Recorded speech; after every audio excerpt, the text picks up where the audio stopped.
it's true what Nick Joaquin says. We have a self-deprecating humor. One, we're always downsizing ourselves. And I attribute that sometimes to the fact that we engage in self-flagellation because we have been denied the opportunity to be great. What we've discovered in Probe is that there's so much to be proud of in being Filipino. Yet we have not emphasized it enough.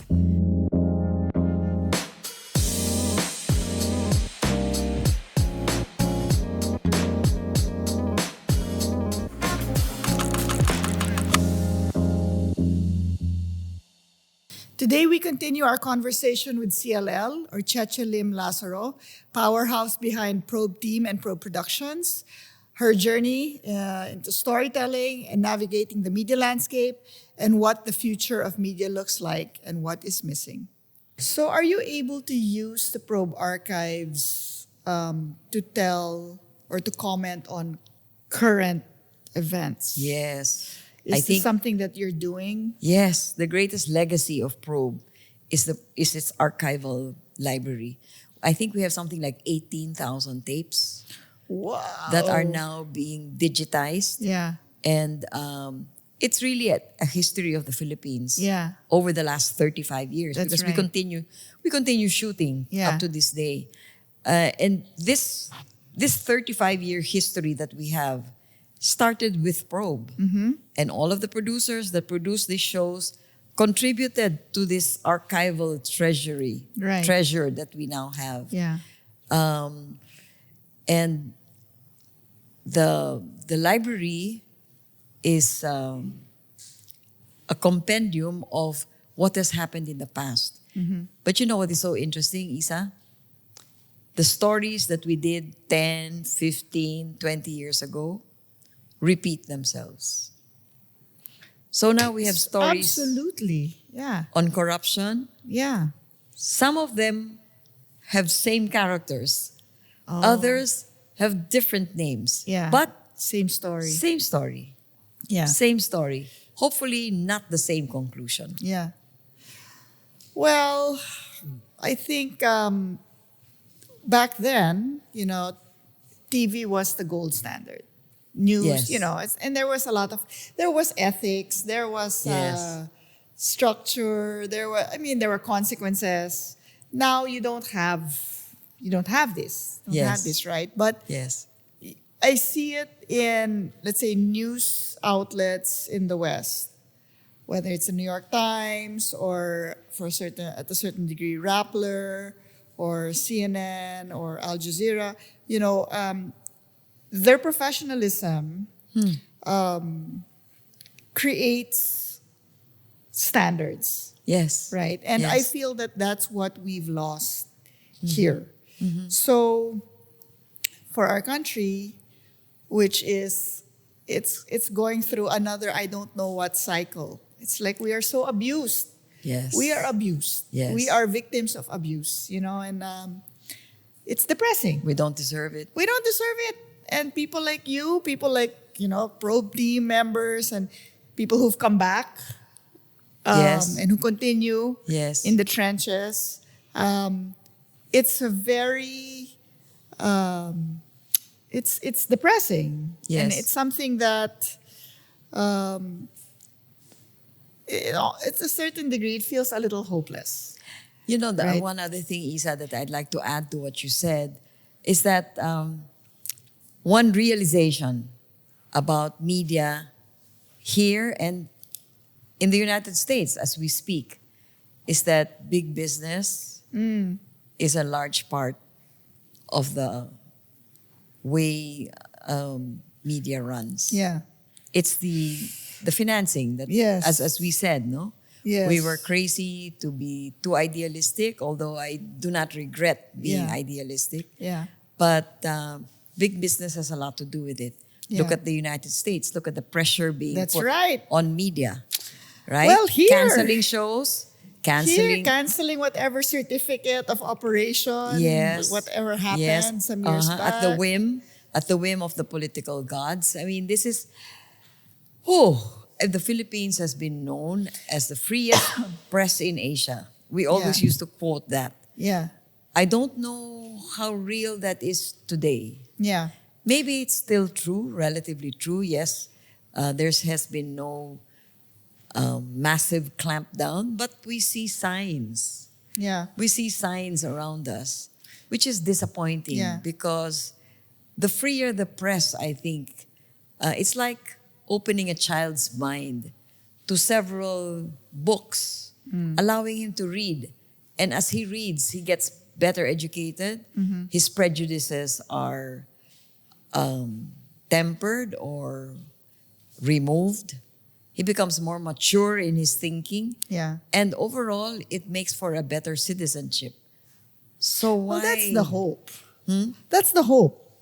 Sana. But feeling ko, it's kind of, there's a dumbing down because of social media. Yeah. And there's a sense of, you don't know. Like what you said, chismis ba yan? Totoo ba yan? Yeah. You know, where do we lie? Where does the truth lie? Yes, And that's then true. there's a lot of smoke and mirrors. Tricks. Yeah. Tricks to make So it look I am hungry for a time, for then, wherein it, You know, it was not an ideal situation, but Yeah. it was better, Yeah. you know? And you could believe it. Yes. You believed it. You know, the key there is education. The great equalizer is education. I'm a firm believer in education as something that brings those who have less in life Yeah. to a higher stature and makes them the equal Yeah. of those who have more in life. Yeah. Because you can have all the money in the world, but if you're not educated, well, it's difficult to say it won't get you anywhere. It will, your money will, but an educated person brings a whale of a difference to a Yeah. family. And Yeah. I've seen it. Yeah. And we've seen it in the stories that we have done. Right. And, you know, as a last point on this subject matter, I'm a very strong believer in the Filipino. What Probe has taught me is that the Filipino is an equal, if not superior, to many other people that I have met in my lifetime. Yeah. Ang galing ng Pinoy. Ang galing ng Pinoy. What we are deprived of is the opportunity to excel. Yes. But look what happens Yes. when they excel. Yes. I mean, just give the Filipino the chance and he will excel. But when he is mired in poverty and uneducated Yeah. because of corruption, Yeah. that riles me. That really Yeah. makes me so mad. Yeah. And it's like when you review the stories and say, we've seen this story before. Yeah. Lumang tugtugin na yan. Lumang tugtugin Pang-ilan na na yan. to. Yes. Yeah. Gas-gas na yan. Yeah. But it happens. Yeah. So, speaking of education, I feel like Probe was a school. Was a Yeah. very important. A fun school. It was a hard school. It was a school of hard knocks. It was a hard school. It was Yeah. It was definitely a school, and I feel that It looks nicer from afar. well, It looks better from afar. But when you were right there, it was like, what did I get into? But I think that this kind of standard, Yeah. I like the word very much standard because it creates a level of excellence, right? So as a school, it was a Yeah. good school. Yeah. Was there ever any dream or any opportunity or even an idea to put up like an academy, like a journalism academy or Yes. Probe Media Foundation, as you know, is one of the offshoots of Probe Productions. We've always had that dream. But we were too busy doing stories Right. to make it come true. right? But yes, that still remains a dream. Yeah. And hopefully, I think this is something that can happen because you are sitting on your wealth is your archive, yes. it right? is. And It all is. again this network that you gave birth to. You know, you and Maria and Lucci and all the Yes. all of you us. bootstrap. All of us. Yeah. Everybody. So I mean, feel like how do you create, because the energy is there, it just needs to wake up. How do you make this or concretize this into a ripple effect that becomes more tangible? You know? Well, right now the ripple effects are being felt or being distributed by this education tour, Yeah. where we're trying to get younger people involved and more concerned about what they're consuming. I think that's part of the education of the Yeah. use of media, appreciating media, Yeah. because it's so powerful. Yeah. And it's clearly a recognized power, because when you look at all of these people who are on social media, they get likes and they get followers and Yeah. they get all kinds of accolades for what they're doing. That's a clear indication that there's a following, right? Yes. Yes. So I But think you need yes. We see it, I mean, in our business, yeah, in the art world, in the Mm-hmm. gallery, there are layers of experience. Some people, they're patrons. They want to support the arts. Yeah. They collect. They help museums, etc. There's some people, they come here. They are art. They enthusiasts. yeah, They've had experiences wherein a piece of art moved them, and they have become cultural, almost like cultural warriors or cultural consumers. Yeah. And then you have people, they come here and they just want to take selfies. They're not interested in necessarily what's on the walls or what we're doing, but Yeah. they realize or they recognize that what is here is Important. Yeah. or it's beautiful, and Yeah. they want to be a part of it. yes. And I yes. feel that it's the same with news. There are people who just want the light stories. There are people who want the medium, and there are people who want the heavy. But to be a responsible citizen, you need to sort of know all three, yeah. right? And be determined to do something about it. yes, and be part of it. Right. No, kung ano yung chismis lang yan, di yan totoo. Oo, Or, oo. medyo may katotohanan yan. Or, Oo. Yeah. and then how do you broadcast or elevate this understanding? Yes, that's given what we have. Yeah. Because we cannot rely on, networks anymore. You cannot rely on, parang the most prevalent thing now is chismis. Diba? Chismis Well, is king. if you call everything on social media chismis. Chismis. Yeah, that's true. It's chismis. Yeah, yeah. So, even sometimes, I hear certain things about people who I'm very close to, and I'm just like Where bewildered. did you get that? Yeah. It's like, saan nyo nakuha yan? Uh-oh. And Yeah. then it's a very circuitous, convoluted, none of it is true. Yes. And then, what do? You sort of just let it die. Yeah. Because that's how you... Hopefully it dies. Hopefully it dies. That's how you don't feed that dragon. Yeah. You don't grow it. The conversation is, there is so much to talk about. So much to talk about. And I really I I would can love- sleep here tonight if you want. I think there are reruns. Is Probe doing reruns? Yes, yes. Can you yes. tell us about that? Wow. Yes, we have a Okay. channel which is called Pro Productions. We have some followers, and all of our stories are uploaded. And they do thematic uploading. Like, for example, during EDSA, Yeah. I saw that. Yeah. They put it up. Yeah. But I thought it was an accident when I saw it. I mean, I didn't Probe know is in your algorithm. It is? Yeah. Okay, good. I want it to be in my algorithm. Oh, I'll sige. follow. Please follow. What YouTube? Probe Productions. Probe Productions on YouTube. Thanks for the plug. Yeah, of course. Okay. Now I wanted to talk about your childhood. My childhood. Yes. Kasali ba yan dito? Well, Joseph. Okay. I think, what about it? I think your mother was an amazing woman. I had the chance to meet her. Yes. And photograph her. Yes. Tita Fanny. Yes. She was amazing, and she did things way beyond her time, way before her time. I remember she was doing population control for the Philippines, and that was amazing. But the problems have now morphed; they are now bigger, and we have bigger issues, I wanted to ask you about your childhood and what kind of child were you?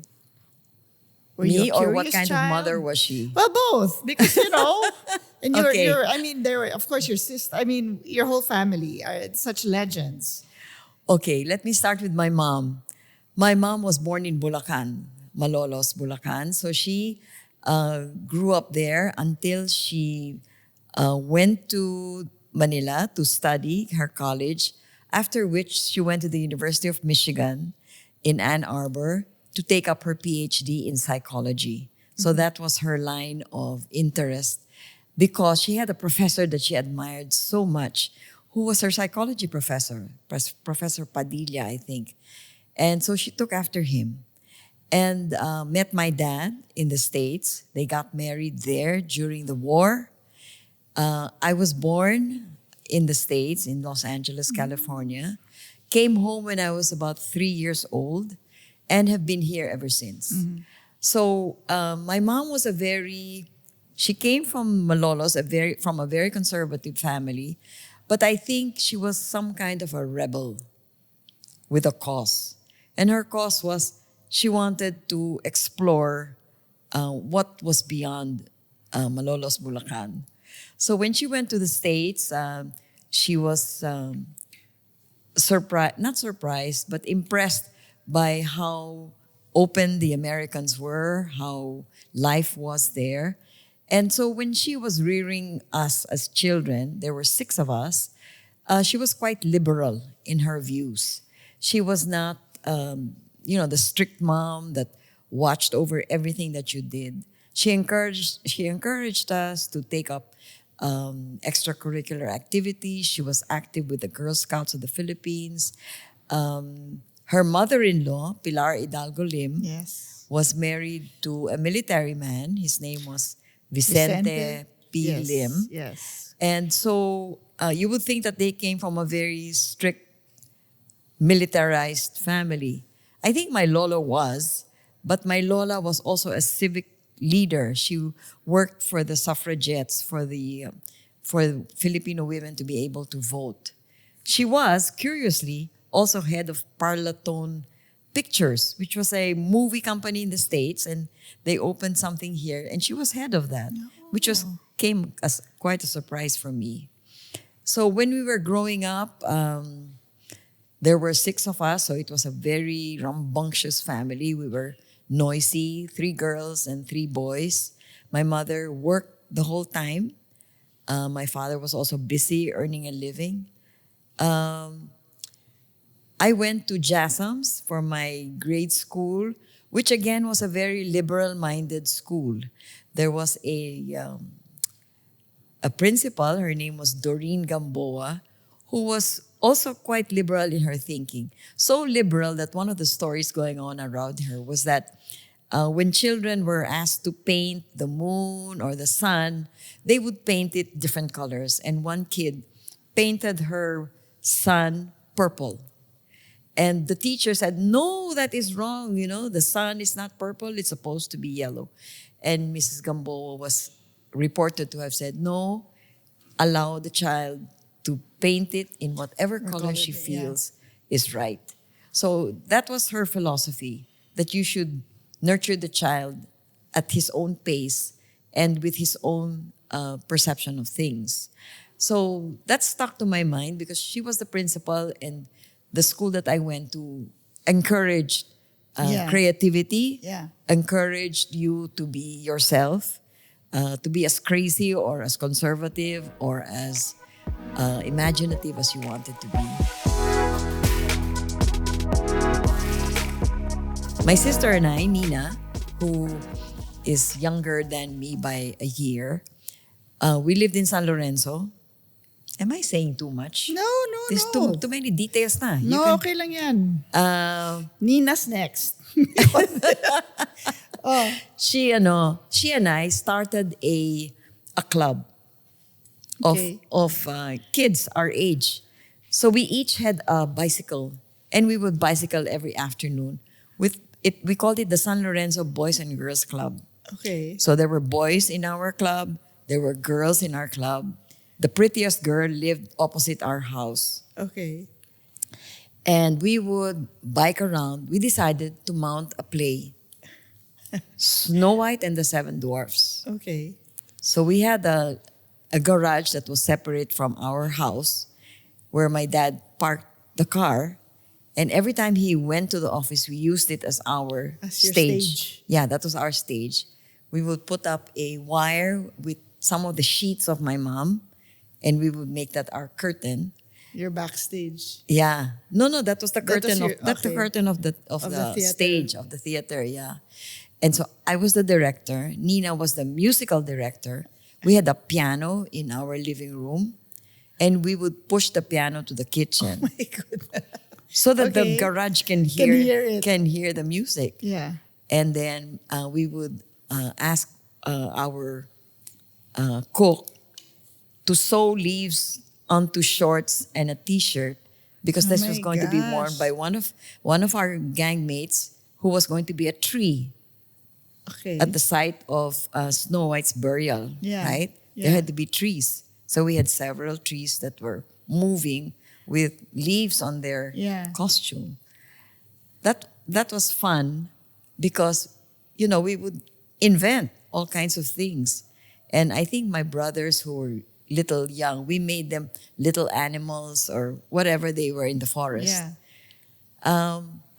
Maybe that was the beginning of creativity. My mom Yeah. encouraged it. Yeah. She did not prevent us from mounting the plays. Yeah. Then we printed our own tickets by hand Oh. and we sold it for 10 centavos each. Okay. So when my dad came home from work, he had to pay for a ticket to be able to go up to the garage and sit down in one of the chairs and watch our plays.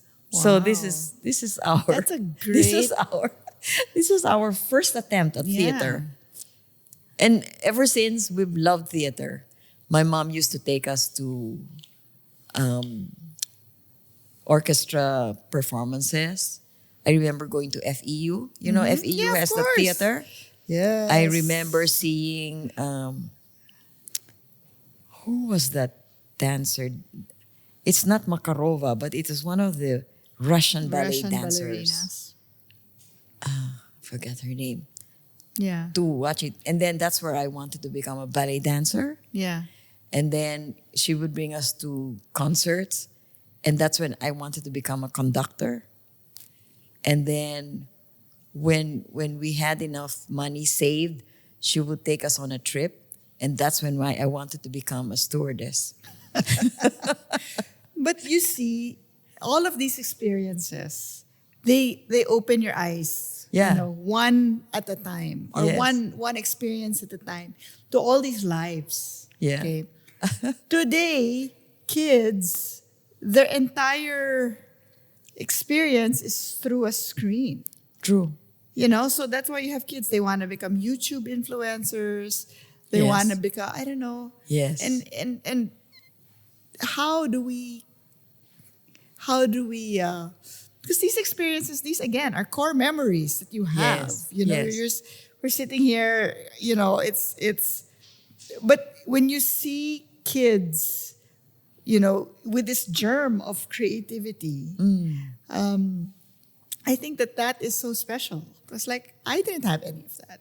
I didn't have any of this kind of feed the creativity and let's see where it goes, right? What craziness can ensue.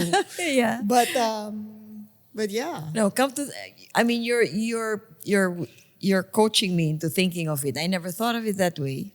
Yeah. I never thought of it that way. It was always like, yeah, we did that. We did this. And I mean, they were quite creative, my mom and dad, like during Three Kings, I think, or was it Christmas?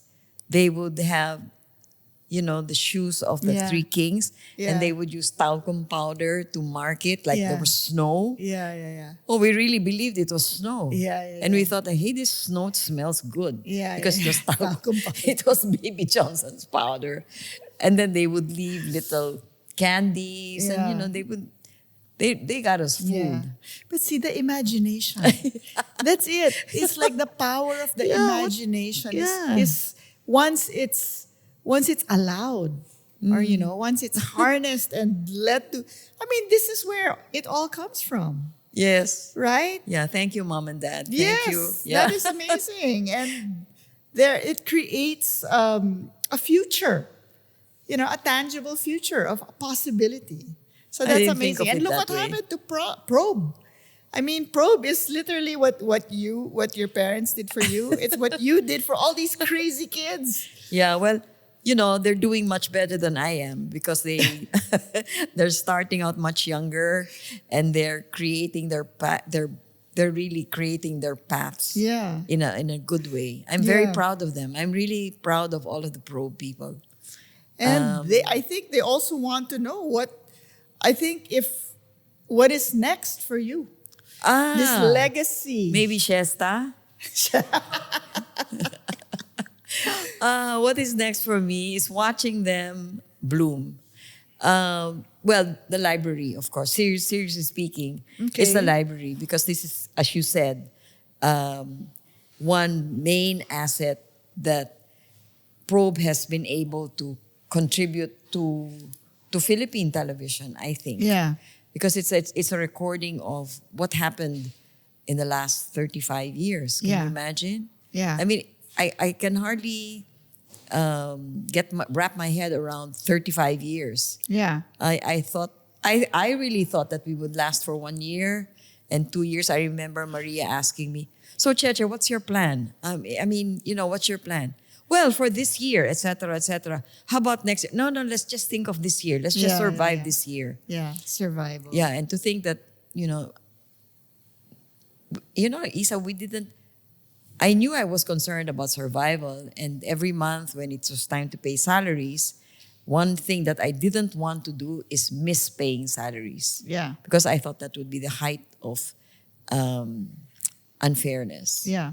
But it was hard. Yeah. I mean, you had to negotiate deals, for example, when I remember one time we were doing a story on milk. And we were doing a story on breastfeeding. Mm-hmm. And Ida Banigan, remember her? She was our marketing person. She called and she said, one of these milk companies wants to do a sponsorship. I said, sure, welcome. But it was out of ignorance.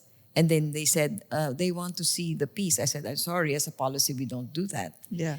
And then they said, because you're doing it on breastfeeding, this might be negative for them. Well, I said, there are words that say breastfeeding is best for baby. Yeah. So I don't know if that precludes canned milk. Right. Right. So there was a great, there's a great ethical debate there. And it opened us to thinking about what are the implications for us. Yeah. Can I pay my salary at the end of this month? Or do we do the story because the story is important? And the message is to mothers that breast milk, which you already have, is best for and baby. It's free. And You it's don't need free. to pay for it. Right. So anyway, we ran the story. Maybe, I don't know if it was at great risk, but the company still sponsored. sponsored. I think we had to remove a video piece where there was somebody kicking a can of milk. Yeah. Okay. So there were, you learn how to do this. little things that will not necessarily compromise, but will just make things smoother. Yeah. Yeah. I know. But, you have to mature and you put your head together to be able to come to that decision. What is the most unforgettable story you've ever done? Huh? Most unforgettable. Unforgettable? For whatever reason. No, I actually don't know. Because there are so many. There are so many that were very good. The first story of Victor was unforgettable because it was my first time to meet a street child. This Victor, let me tell you about him. What is that circle in Quezon City? Quezon Memorial. No, not Quezon Memorial. Anyway.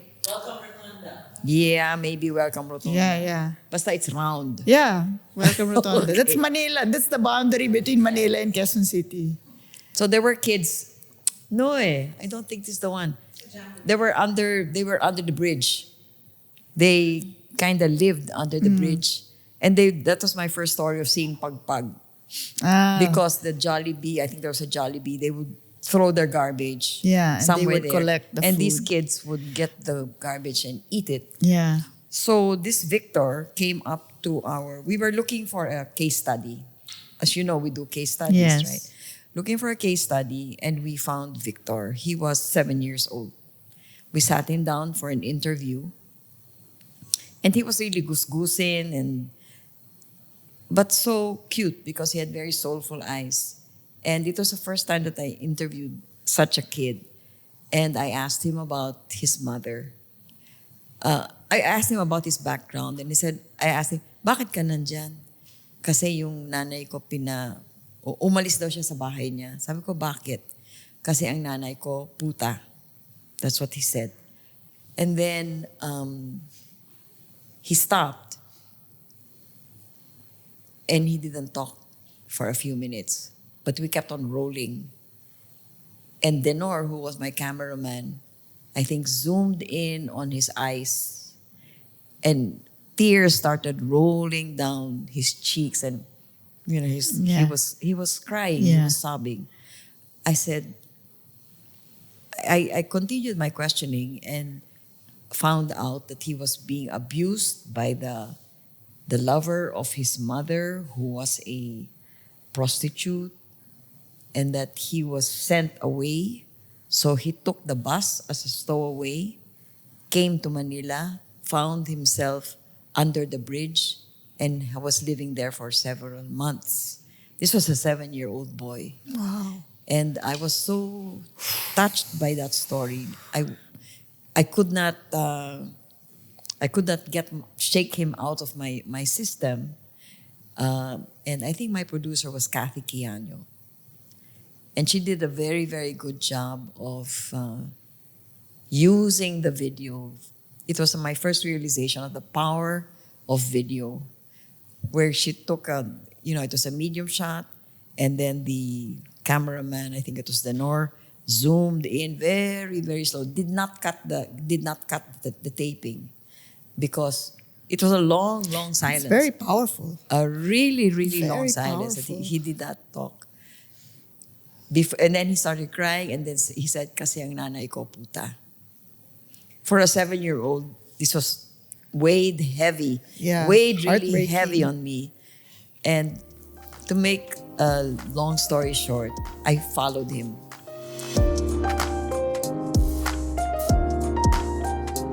I followed him to the province where he came from until he got married, had a kid, and we placed him with the MMDA as one of these persons on the street, Yeah. street sweeper.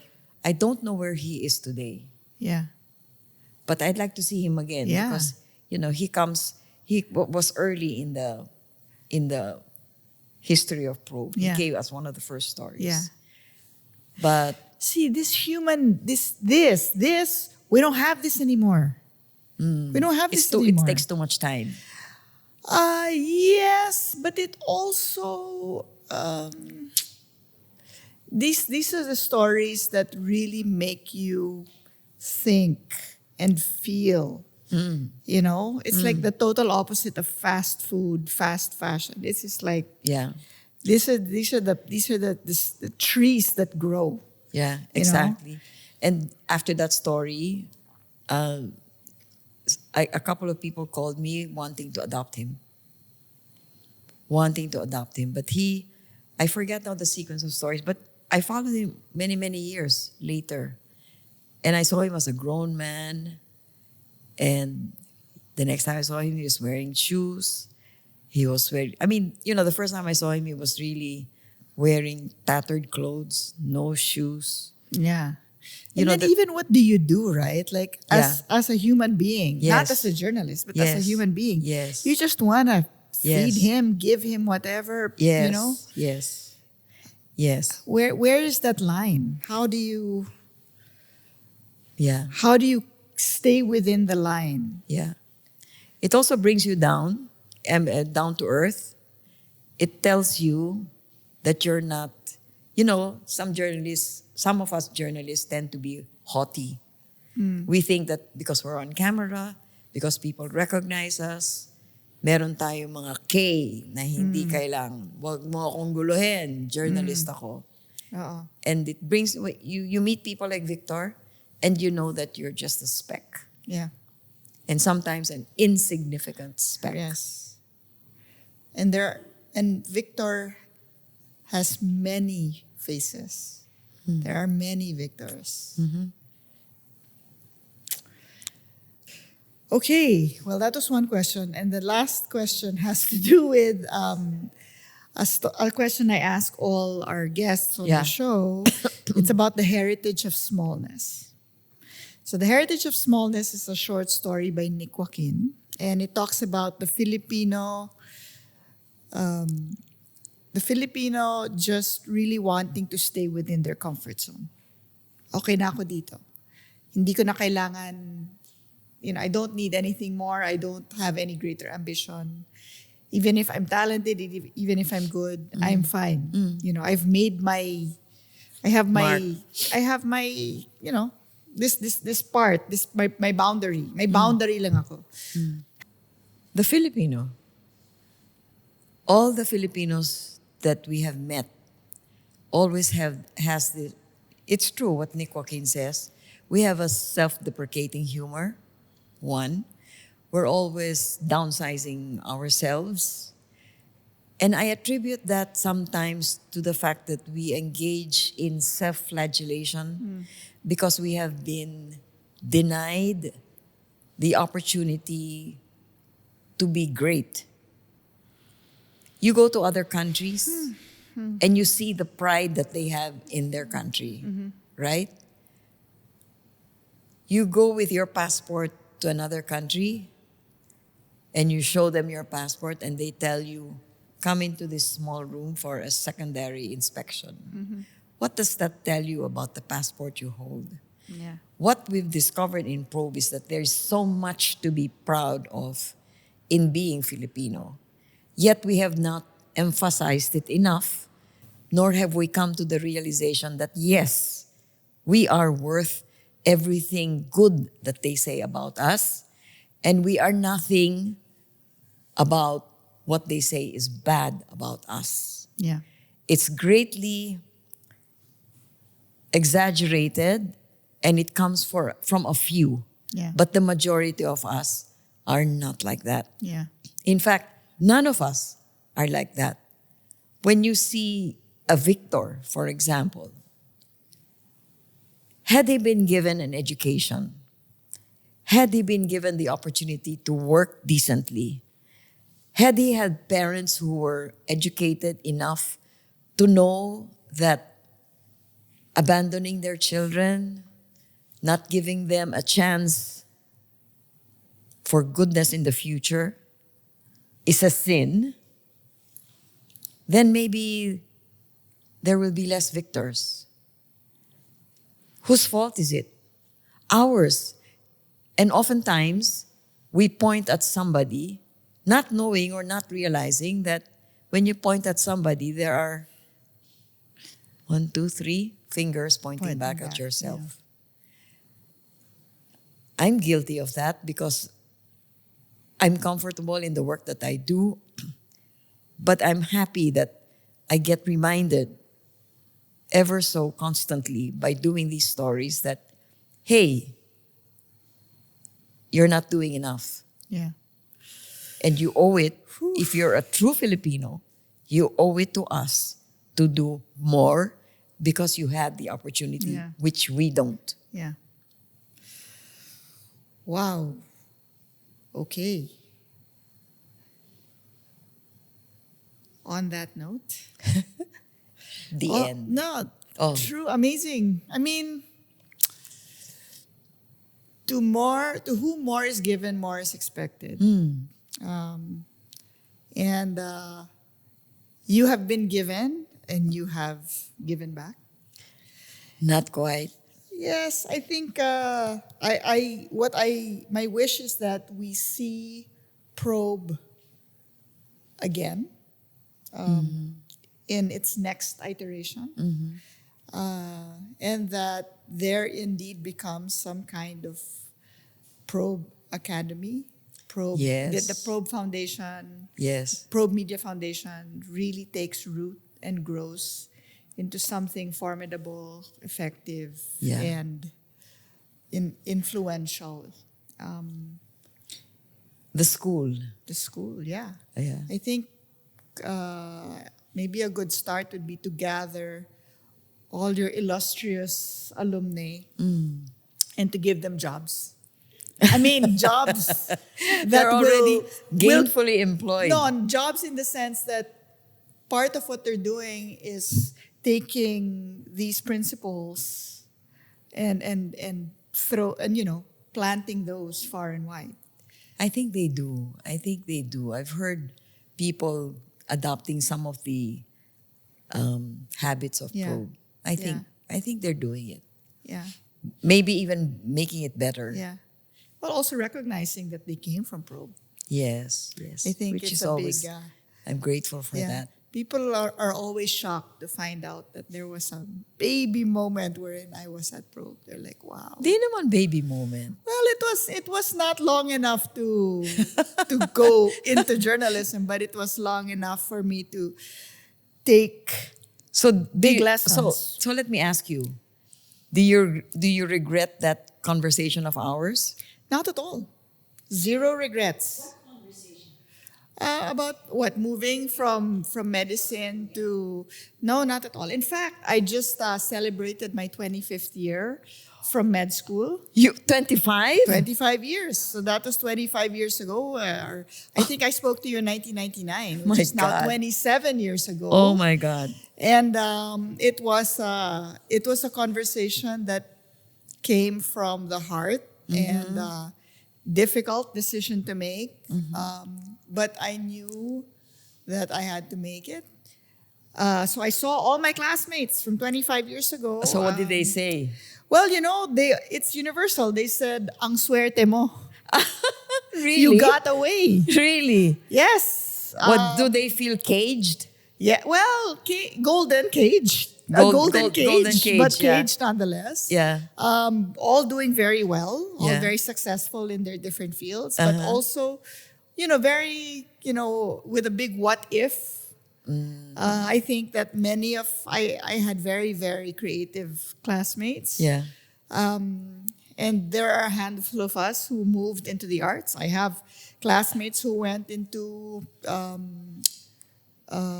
conducting music. What do you Went to the mean? School of Left Music. medicine? Yes. Went into the School of Music. Some went into business. Some went into writing. But were a And when handful. did they do that? Mid Also after. after graduating? like- Immediately after graduating? No, some went into residency, and then I think they just needed to see other people who Oh, flew the coop. So you were the arrowhead. I was the most, I guess, brave, Yes. but also I had nothing to lose. And Why not? Because I knew that I had I just looked at the landscape of healthcare here, and I just felt like I was gonna die, So the creative industries were Yeah. far more forgiving, but also uncharted. Yes, And, uncharted. And that was the challenge for you. Yeah, you can do whatever you want. Yes. You You, know? can design your own You painting. can, and thanks to leaders like you, who Yeah. inadvertently mentored so many of us. We saw that, okay, here she is, CLL, crazy, but doing it.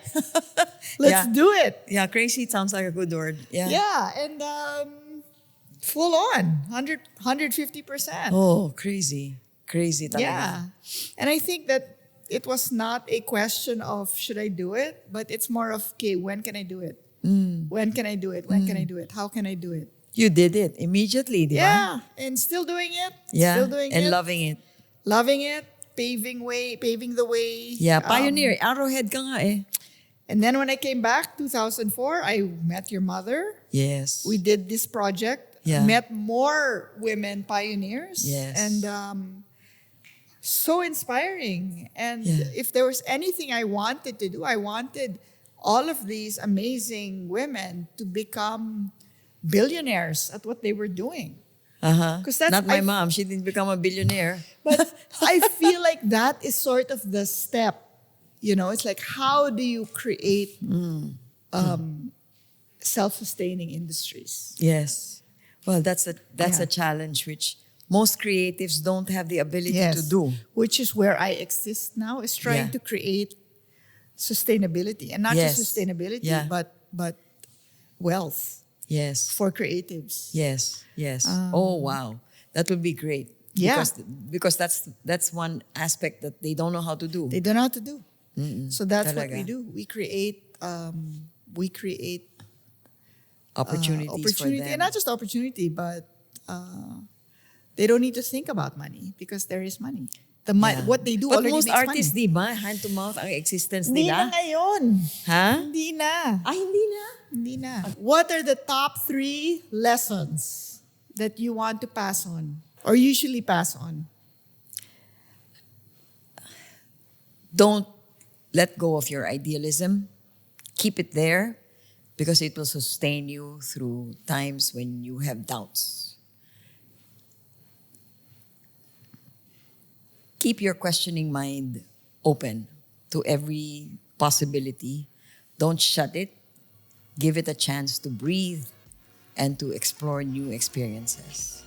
Number 3, have fun. Because as they say, if you're having fun, you will never work a single day in your life. Amen. Okie dokie. Thank you. Thank you. Thank you, CLL. Thank you to everybody who joined us today. My name is Lorenzo. I'll see you next time.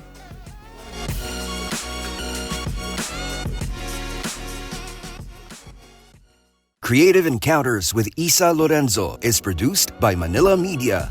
The Manila Media team is led by executive producer Ella Evangelista Martelino and creative director Leo Sanchez Matias. Producers Dred Irum and Mel Lozano. Associate producer Christine Parafina. Editor Jacob Hinanay. And videographer Carl Lawrence Nario. It's an honor to have Miss Cheche Lazaro as today's guest. Also, thanks to Ms. Jan Aquino, Managing Director, Probe Productions, Inc. And to Probe Archives and Probe Media Foundation, Inc. for the supporting materials we used. Extending appreciation to the Silverlens Gallery's team, Ms. Rachel Rillo, co-director, and the media team, as well as Pia Reyes, who did the makeup. Our sincerest thanks to all our friends in the media for their continued support of Creative Encounters with Lorenzo. Again, thank you for spending this time with us.